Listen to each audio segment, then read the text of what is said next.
What's up guys, it's Darius, and today I'm bringing you guys another Kingdom Hearts related video. Now before I start, I just wanted to say, sorry for the lack of videos lately. Again, it's not due to me, stopping my, doing anything on YouTube. It's just a lot of things haven't really been going on lately, and also I've, actually started my second semester of college again. But I promise not to be, promise not to be as is inconsistent. Whenever there's stuff I think is worthy of a video, I'll actually go and do it. But yeah, I just wanted to explain to you guys why there hasn't been much. But anyways, I just wanted to bring up an article related to Kingdom Hearts in general that was actually posted recently a couple days ago, and it was basically an interview that Games TM had with Tetsuya Nomura. Basically, he was just going over some questions about Kingdom Hearts 3 and Kingdom Hearts in general, and we finally got a translation for it. So what I'm going to do is basically just go over all of these statements that Nomura actually said and just give them to you guys. If you want to see the actual article itself, you can go in the description below and actually click on it and read it for yourself. Anyway, here's the first one. So the first one, it says, whether the series will continue on forever or have a closure to the series, Nomura replied that the discussion has never been brought up by Disney. He believes this is a feat that can be accomplished by something that is unique to Kingdom Hearts. In addition to this, I'd like to add that Kingdom Hearts 3 is the final conclusion to the Dark Seeker saga.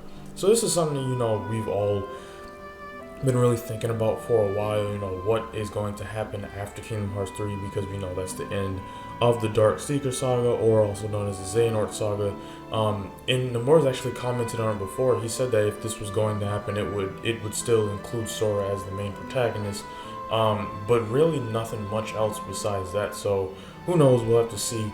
The next statement was that Disney has not prevented much of Nomura's creative freedom to the franchise. Anything exclusive to Kingdom Hearts hasn't been in disagreement, but in regards to the storyline. Sometimes they'll ask for a lighter tone or a happy ending. So yeah, it's kind of cool that we're seeing more and more that, Disney hasn't really been disruptive in the development of Kingdom Hearts. A lot of, people thought for a while that Disney was kind of getting in the way of development of Kingdom Hearts. They thought that the reason why there weren't certain worlds in Kingdom Hearts was because Disney didn't want them to put it in there. They didn't want to associate that world with Kingdom Hearts or Final Fantasy or Square Enix in general. And now we're kind of seeing that that's not really the case at all. We're starting to see more and more, at least, that, if they were like that, that they're starting to change, or that that wasn't the case at all in general. So, it's good to see that they're not really getting in the way, and that, these games are fully Nomura's vision of what he wants that game to be. So the next statement is that from the start there was not an intention to skip the PlayStation 3 generation for Kingdom Hearts 3, but it was a lot to expect from being on that console. Due to key developers working on other projects, Nomura didn't get the chance to work on it. However, during the PlayStation 3 era, it was a time of preparation to polish their skills. Now, a lot of people, including myself, definitely thought Kingdom Hearts 3 would be on PS3, and it made sense, but it never came. We never really got anything Kingdom Hearts related at all on PS3 except for the collections, which was literally at the end of the console's life cycle. But it wasn't bad for us to think. It wasn't stupid of us to think that Kingdom Hearts 3 would come out on PS3. But it also, it kind of is our own fault for, if we are upset about it. It's not, they never confirmed that it would come on PS3. So yeah, it kind of makes sense that they kind of just took that time to perfect it, and now, that they have taken that time to perfect their skills, the Kingdom Hearts 3 on PS4 and Xbox One and all that will be an even better game than it probably would have been if it came out on PS3. The next statement was that Kingdom Hearts 3 was originally used the Luminous engine, but eventually transitioned to Unreal Engine 4. Nomura has commented that they had to start from scratch again in order to recreate and adapt their key effects of the Luminous engine. A lot of adjustments had to be made in order for the Kingdom shader to work as well. Yeah, and I remember doing videos on this showing, reporting that Unreal Engine 4 was the new engine, and people were a little afraid of, the development time, and also if Kingdom Hearts would retain that same look and be able to look as good as when they first showed it off and when they showed it off before, because we actually did see what Kingdom Hearts looked like in the Luminous engine, but people were a little afraid that it would look too realistic and it wouldn't look as it should. But obviously now we've seen gameplay of it, and it honestly looks better than what it did before. Every time we see this game, it looks better. So yeah, it was I think we can all agree that it was a good decision for them to go to Unreal Engine 4. The next statement is that the Kingdom Hearts team had learned valuable experiences from the implementation of different battle systems and spin-off titles while also introducing moves.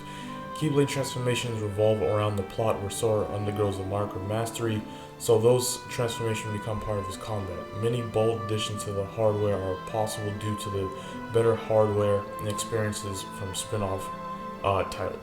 So yeah, this is another thing we've also known as well for a long time, that basically the spin-off titles or the titles that we've had on other consoles besides like home consoles such as Birth by Sleep, Coded, Chain of Memories, all those games had something different from the last game. I know Days had like multiplayer, it was like local multiplayer. Birth by Sleep had ad hoc mode.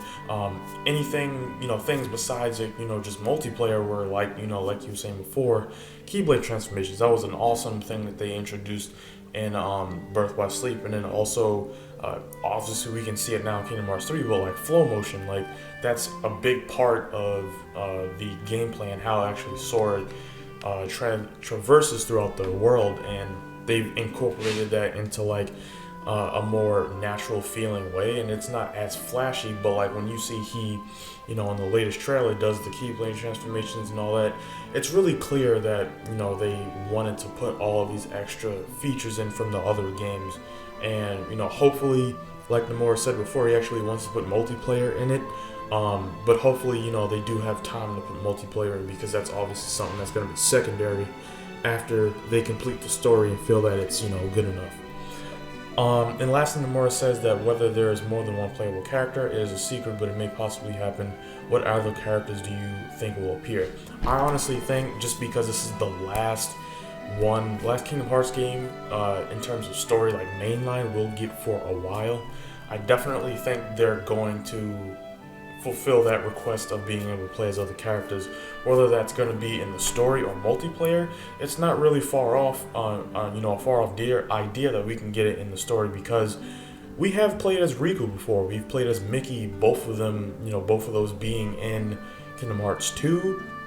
We were able to play as Terra, Aqua, and Vin in Birth by Sleep, and even though Sora is the main character, you may think this is the last one. This is about Sora, really, and him trying to come together. This is about everyone coming together, and the fact that you were able to play as Riku in Dream Drop Distance, like, it just makes sense now. It's not a far off idea to play as other people, especially if there's going to be multiplayer. So yeah, I definitely think there's going to be different playable characters. I would love to play as Roxas again. I would definitely love to play as Mickey again.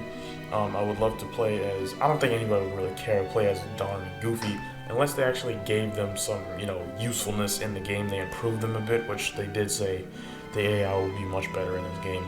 But yeah, that's basically it. Let me know what you guys think of all this down below in the comment section, anything that stood out to you, and let me know what character you would really like to play as in this game. If you enjoyed this video, please give it a like, comment like I said before, and subscribe for more content like this in the future, and I will see you guys next time. Thanks for watching.